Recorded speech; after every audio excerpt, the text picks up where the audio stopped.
Good morning. What is going on? We are in my little hot rod, my 2015 Ford C-Max plug-in hybrid. I just wanted to kind of go over some fuel trim data today. Just kind of wanted to go through this data, talk about it, maybe help myself understand it a little bit, maybe show you something that you've never seen before on a car.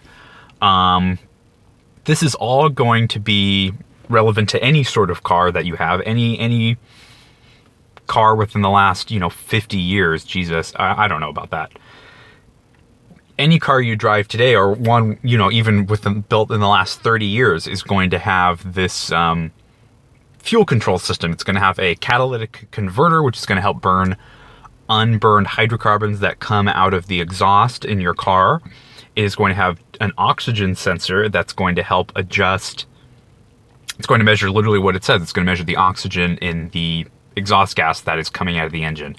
We're just going to look at some data on the scan tool that I've got, and we're going to kind of go over how this system works a tiny bit, how the car controls how much fuel is being used. Yeah, all right. Without further ado, let's get cracking. Alrighty, so we've got this Millennium 90 Pro. I think my dad got it on eBay or something like that. I don't really know, but it's a pretty great scan tool. It actually, the only thing it doesn't do is necessarily give you graphical data as easy as you would like to be able to look at, like go through each individual data PID just to find something that you want, and look at it graphically. It kind of shows it to you, but it's all jumbled together, and it doesn't allow much editing or review of the data from what I can find so far. Go into OBD2. Scan.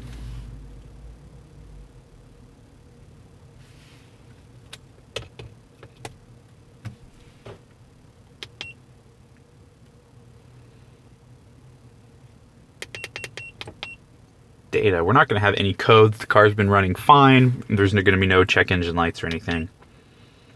We're going to select our data that we want. Fuel system, cooling temp, short or long. 1, 2, 3, 4.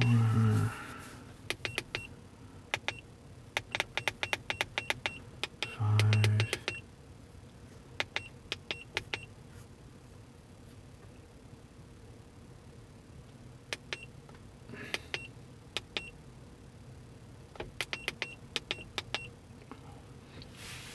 This first data PID right here is going to be the catalyst monitor, catalyst temperature monitor. This catalyst doesn't start operating until it gets around 600 degrees Fahrenheit, so that's pretty goddamn hot.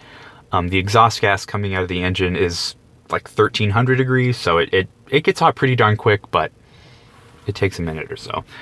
This right here is going to dip around 1. It's going to go up and just below. This is the car controlling the fuel between rich and lean. It gets data from the mass airflow sensor that tells the computer how many grams of air are coming in, and the computer can tell the fuel injectors how many grams of fuel to squirt in to get the ratio just correct.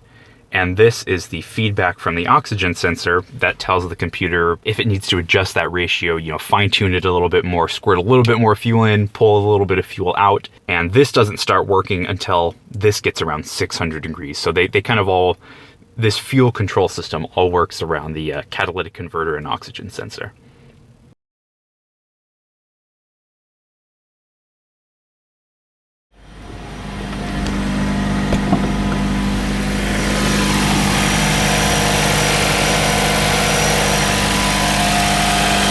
Well, we're not at all going to be able to see the oxygen sensor, but you might be able to see the mass airflow.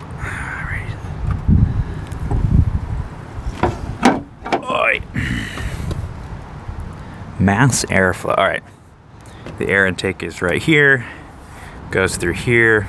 There's a rat pissing and shitting in my car. Awesome. Here's the air filter.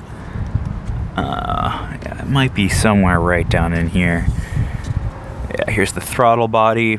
So it's probably somewhere buried in here. You can't really see very well. But yeah. Ignition advance. This is not necessarily something we need to look at today. It's just interesting to see. It's how far the spark fires before the piston hits top dead center or after.